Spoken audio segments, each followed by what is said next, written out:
नमस्कार। कहानी गोल्ड में आज सुनिए वरिष्ठ लेखिका सुधा जुगरान जी की लिखी कहानी पार्टी। पार्टी अपने शबाब पर थी। शिविका भी एक कुर्सी पर बैठी पार्टी का नजारा देख रही थी। रतन एक सॉफ्ट ड्रिंक का ग्लास उसके सामने की टेबल पर रख गया। उसमें बर्फ के टुकड़े तैर रहे थे। इसके बाद रतन गायब हो गया था। शायद अपना ग्लास भरने के लिए या फिर कोई जानने वाला मिल गया हो। सॉफ्ट ड्रिंक का ग्लास रखते हुए रतन को उसने प्रश्नवाचक नजरों से ताका तो वह धीरे से मुस्कुरा दिया। वाइन लोगी? सभी ले रहे हैं। तुम्हारा मूड अच्छा व हल्का फुल्का रहेगा। नहीं, कैसी बातें करते हो? मेरा मूड वैसे ही ठीक रहता है। बस यही कारण है कि मैं इन पार्टियों में आना पसंद नहीं करती, शिविका ने किंचित रोष में कहा। शिविका, तुम भी ना। यहाँ सभी औरतें विस्की पी रही हैं और तुम हो कि वाइन भी नहीं पी सकती, कहकर रतन गायब हो गया। यह मॉडर्न वर्ग की कॉकटेल पार्टी थी और लगभग सभी औरतें हाथ में ग्लास थामे दिखाई दे रही थीं। रतन प्राइवेट कंपनी में अच्छे ओहदे पर था, इसलिए ऐसी पार्टी में शरीक होने का उन्हें अक्सर मौका मिल जाता था। तभी वेटर कुछ स्नैक्स लेकर उसके सामने उपस्थित हो गया। यूं अकेले बैठे बोरियत महसूस कर रही थी, पर क्या करती। वह यहाँ किसी को जानती नहीं थी। उसने बेबी कॉर्न के एक दो टुकड़े पेपर नैपकिन पर डाले, चटनी डाली और धीरे धीरे खाने लगी। तभी पीछे से एक आवाज सुनकर उसने मुड़कर देखा। हाय, आई एम शोभा। एक लिपि पुती लॉन्ग स्कर्ट पहने स्त्री उससे हाथ आगे बढ़ाकर परिचय पूछ रही थी। ऐसी बेबाक औरतों से शिविका प्रभावित तो होती थी, पर दूर से ही देखना पसंद करती थी। लेकिन यहाँ तो बात शुरू हो चुकी थी। Hello, I am Shivika. उसने भी अपना हाथ आगे बढ़ा दिया। And she is Revati. Shobha ने अपने साथ आई दूसरी स्त्री की तरफ इशारा किया। शिविका ने उस स्त्री की तरफ भी अपना हाथ बढ़ा दिया। उन दोनों के हाथों में भी ग्लास थे। उन्हें देखकर शिविका ने भी अपने ठंडे पेय का ग्लास उठा लिया और धीरे धीरे सिप करने लगी। दोनों स्त्रियां उससे न जाने क्या क्या बातें करती रहीं और वह हूं हां में जवाब देती रही। मजबूरन इक्का दुक्का बातें उसने भी की। तभी सामने से एक विदेशी महिला उसे आते हुए दिखाई दी। वह मेजबान परिवार में किसी की बहू थी, अमेरिका से आई थी। उसने पीछे से कट वाला गाउन पहना हुआ था। पीछे से जांघें टांगे सब कुछ दृष्टिगोचर हो रही थी। वह इधर उधर चलती हुई पार्टी की शान लग रही थी, या खुद को वह ऐसा समझ रही थी, क्योंकि हिंदुस्तानी पार्टी में शायद वह ऐसा समझ रही थी कि वह खास है और सबकी नजरें जाने अनजाने उसकी तरफ उठ रही हैं। तभी वे दोनों औरतें उससे बाय करके वहां से उठ गईं। उसने चैन की सांस ली कि उनकी अंग्रेजियत भरी गुटुरगू से उसे मुक्ति मिली। उसी समय सामने से रतन आता दिखाई दिया। साथ में एक स्त्री थी। उसके व्यक्तित्व व चेहरे पर आधुनिकता व अभिजात्य साफ झलक रहा था, पर वह पारंपरिक वेशभूषा मतलब साड़ी व स्लीवलेस ब्लाउज में थी। रतन के साथ वह उनकी टेबल पर आ गई। शिविका, इनसे मिलो, ये नीरजा देसाई हैं, कॉलेज में शीना दीदी के साथ पढ़ चुकी हैं। हेलो। नीरजा ने अपना ग्लास टेबल पर रखा और सामने वाली कुर्सी पर बैठ गई। हेलो, जवाब में शिविका बोली। रतन भी बैठ गया। शिविका नीरजा देसाई की उम्र का अंदाजा लगाने लगी। दीदी के साथ पढ़ी हैं तो 50 या 52 की होंगी। दीदी की उम्र उनके चेहरे से न सही उनके व्यक्तित्व से झलक जाती है। लेकिन नीरजा देसाई ने तो जैसे अपनी उम्र 7 तालों में कैद कर रखी थी। दुबला पतला नपातुला शरीर, चटक लाल रंग की शिफॉन और गोल्डन कलर का पतले स्ट्रेप वाला गहरे गले का ब्लाउज। उसकी बातचीत में नफासत व एक खास स्टाइल था। उसे देखकर लग रहा था कि उसकी स्कूलिंग किसी बेहतरीन व नामी स्कूल में हुई होगी। शिविका प्रभावित हुए बिना न रह सकी। वह निसंकोच धीरे धीरे अपना ग्लास खत्म कर रही थी और रतन से बातें कर रही थी। रतन व नीरजा देसाई पुरानी बातों में मशगूल थे। अचानक वह ऊबकर चारों तरफ देखने लगी। उसे लगभग सभी औरतें नीरजा देसाई ब्रांड की लग रही थीं।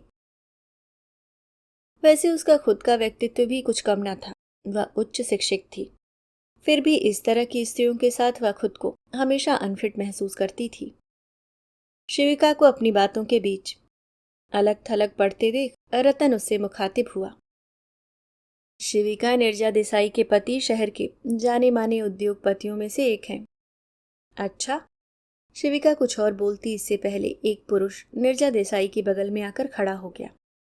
निर्जा, खाना खत्म करें और चलें?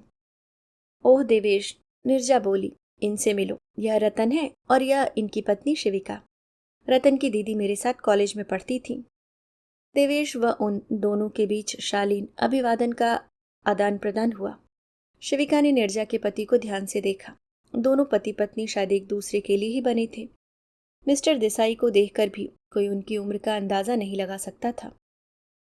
कोई स्त्री ही नहीं बल्कि कोई लड़की भी उनकी तरफ आसानी से आकर्षित हो सकती थी। तभी निर्जा ने अपना ग्लास खत्म कर टेबल पर रखा और उठ खड़ी हुई। अच्छा रतन, फिर मिलेंगे, कहकर उसने रतन व शिविका से हाथ मिलाया और चले गए। शिविका थोड़ी देर उन्हें जाते हुए देखती रही, फिर डांसिंग फ्लोर की तरफ देखने लगी। लोगों का हुजूम फिल्मी गानों पर डांस कर रहा था। सभी मस्ती में थे। उसका ध्यान उस अमेरिकन स्त्री की तरफ भी गया जो खूब उछल उछल कर डांस कर रही थी। संगीत ही तो एक ऐसी चीज है जो किसी भाषा में बंधा हुआ नहीं होता और सबको थोड़े समय के लिए सब कुछ भूलने पर मजबूर कर देता है।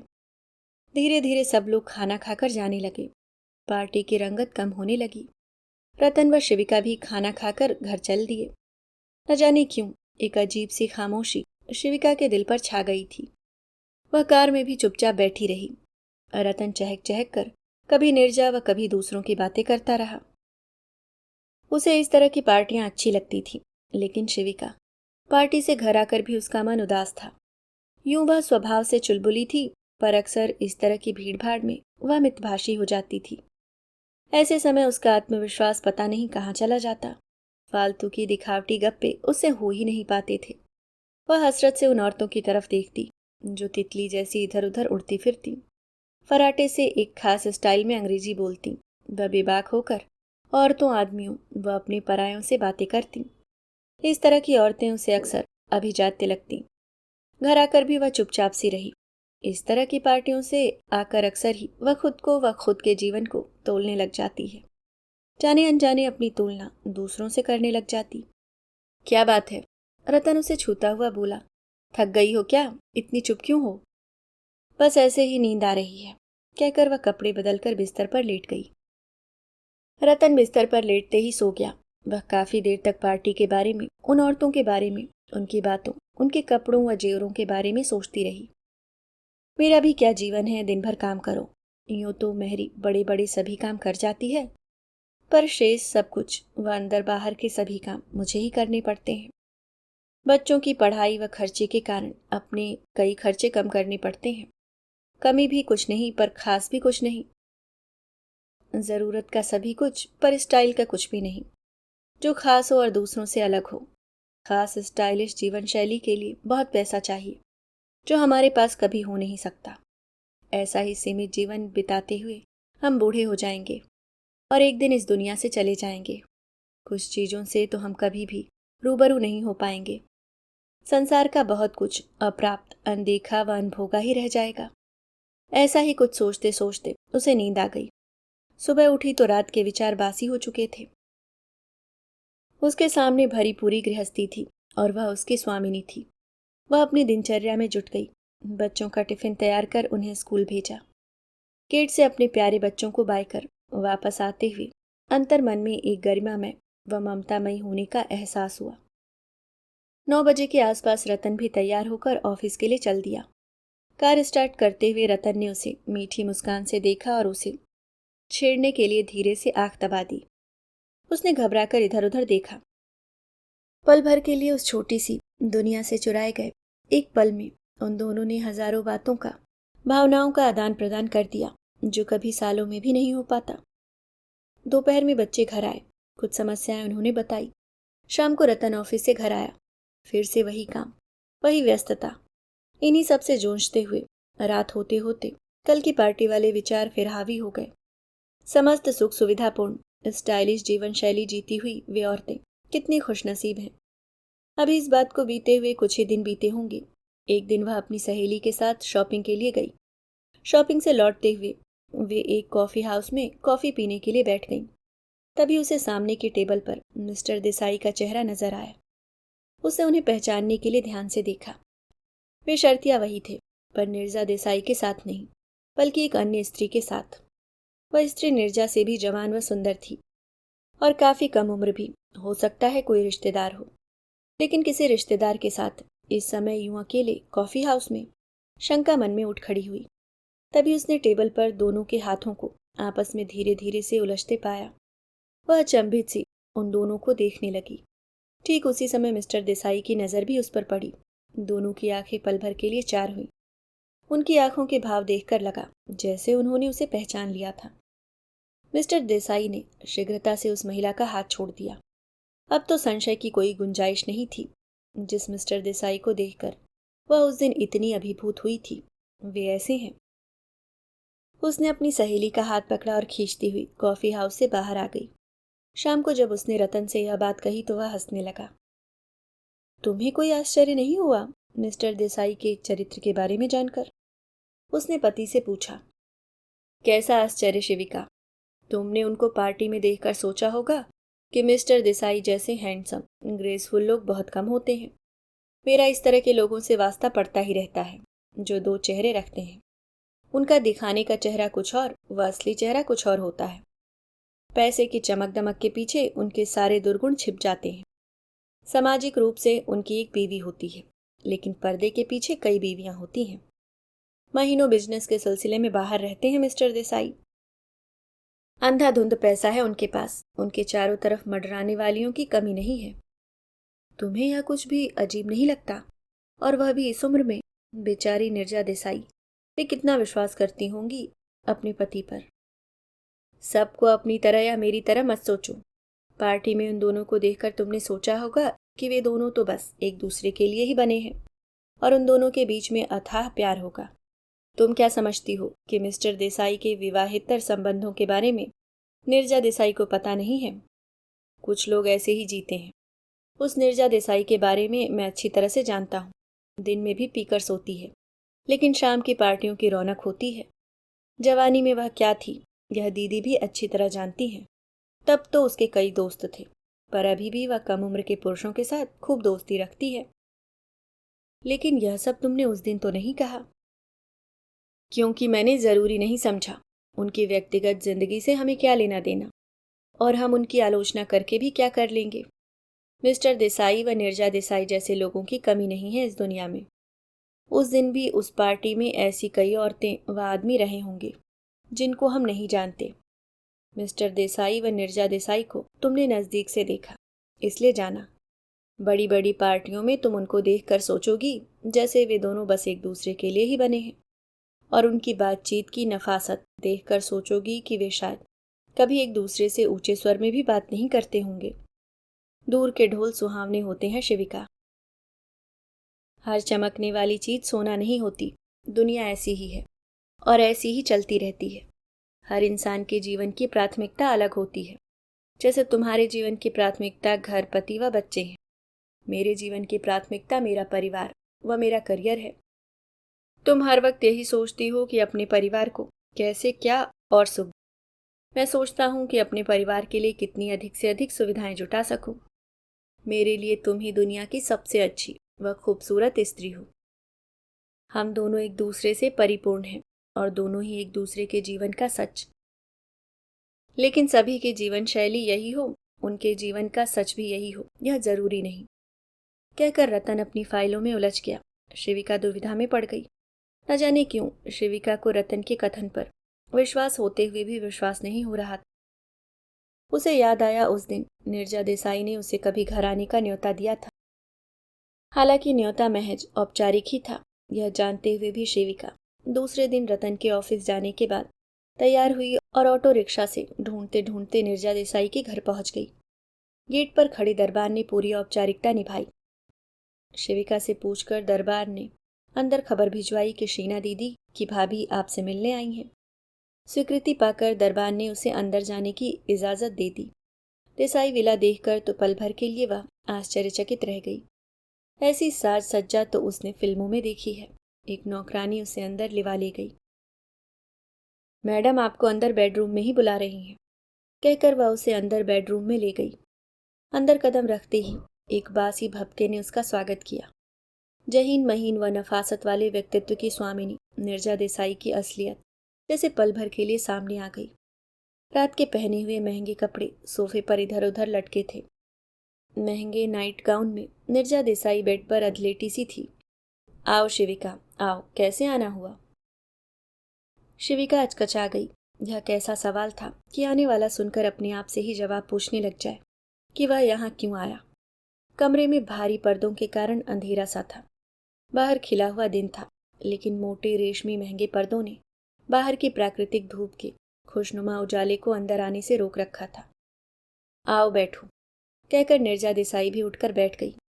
फिर लंबी जम्हाई लेते हुए नौकरानी से अपने लिए नींबू पानी व शिविका के लिए चाय लाने को कहा। इसकी कोई जरूरत नहीं, शिविका ने मना किया। ओह कम ऑन शिविका, औपचारिकता की कोई जरूरत नहीं, तुम बैठो। वह सामने सोफे की तरफ इशारा करती हुई बोली। शिविका सोफे पर बैठ गई। निर्जा अभी भी हल्के नशे में लग रही थी। लगता है रात में किसी पार्टी में गई थी आप? शिविका चारों तरफ बिखरी हुई चीजों पर नजर डालती हुई बोली। हाँ, सुबह 4 बजे तक चली पार्टी, इसलिए देर से सोना हुआ। ओह, तब तो काफी बड़ी पार्टी रही होगी। मिस्टर देसाई नजर नहीं आ रहे हैं। वे रात की पार्टी में नहीं गए थे क्या? घर से तो साथ गए थे, पर साथ में वापस नहीं आए, कहकर निर्जा देसाई ने व्यंग से मुस्कुराकर बेशर्मी से हल्की सी आंख दबा दी। निर्जा का स्वर विद्रूप था। संस्कारों से ओतप्रोत शिविका निर्जा देसाई के कथन पर शर्मिंदा सी हो गई। घर के बेडरूम में बैठी सहेली की भाभी निर्जा देसाई को इस समय सहेली जैसी ही लग रही थी शायद, जिससे नितांत व्यक्तिगत छड़ बांटे जा सकते थे, या फिर उस पर अभी शराब का हल्का सुरूर हावी था, जिससे वह उचित अनुचित का भेद नहीं कर पा रही थी। तभी नौकरानी चाय व नींबू पानी लेकर आ गई। शिविका ने किसी तरह चाय खत्म की। अपनी आदत के अनुसार निर्जा देसाई पता नहीं क्या क्या बोलती रही, पर अब शिविका को उसकी आवाज दूर से आती लग रही थी। उसके मन की तृष्णा को व उसकी मृगमरीचिका को विराम मिल गया था। सुख, खुशी व संतुष्टि की परिभाषा सबके लिए अलग अलग है, पर क्या निर्जा का जीवन संतुष्टि के लायक है? अच्छा, चलती हूँ। चाय खत्म कर वह उठ खड़ी हुई। फिर आऊंगी रतन के साथ। दरअसल आज तो मैं बस इधर से गुजर रही थी तो सोचा घर देख लूं, अब इत्मीनान से आऊंगी। निर्जा ने बिस्तर से उठने की कोशिश की, लेकिन शिविका ने रोक दिया और तेज कदमों से चलती हुई देसाई विला से बाहर निकल गई। रास्ते में चलती हुई शिविका सोच रही थी कि इन दिनों अपने जीवन से कितनी उकताहट हो रही थी उसे। वह रुपए पैसे की चमक दमक स्टाइलिश जीवन शैली की तरफ आकर्षित हो रही थी और सोच सोच कर अपने जीवन की तुलना कर दुखी हो रही थी। पर क्या ऐसी जीवन शैली उसे गवारा है? क्या वह बांट सकती है रतन को? और क्या रतन बढ़ सकता है उसके अलावा किसी के साथ? और क्या खुश रह सकती है वह सिर्फ बेशकीमती भौतिक वस्तुओं के साथ? निर्जा देसाई भी तो कहीं न कहीं दुखी, हताश व अवसादग्रस्त तो थी ही, जो उस क्षण में उसके मुंह से दिल की कड़वाहट निकल गई। रतन ठीक कहता है, सबके जीवन की प्राथमिकता अलग है। उसका खुद का जीवन कितना सुंदर, पवित्र व संतुलित है। उस पर मर मिटने वाला पति है, उसके आगे पीछे घूमने वाले बच्चे हैं। कहाँ कमी है, पता नहीं वह क्यों भटक गई थी इन दिनों। भारी कदमों से वह निर्जा देसाई के बेडरूम के अंधेरों से निकलकर बाहर फैले उजाले को देख रही थी। यही है जीवन का सच, न कि सिर्फ एक शाम की पार्टी। अभी आप सुन रहे थे सुधा जुगरान जी की लिखी कहानी पार्टी।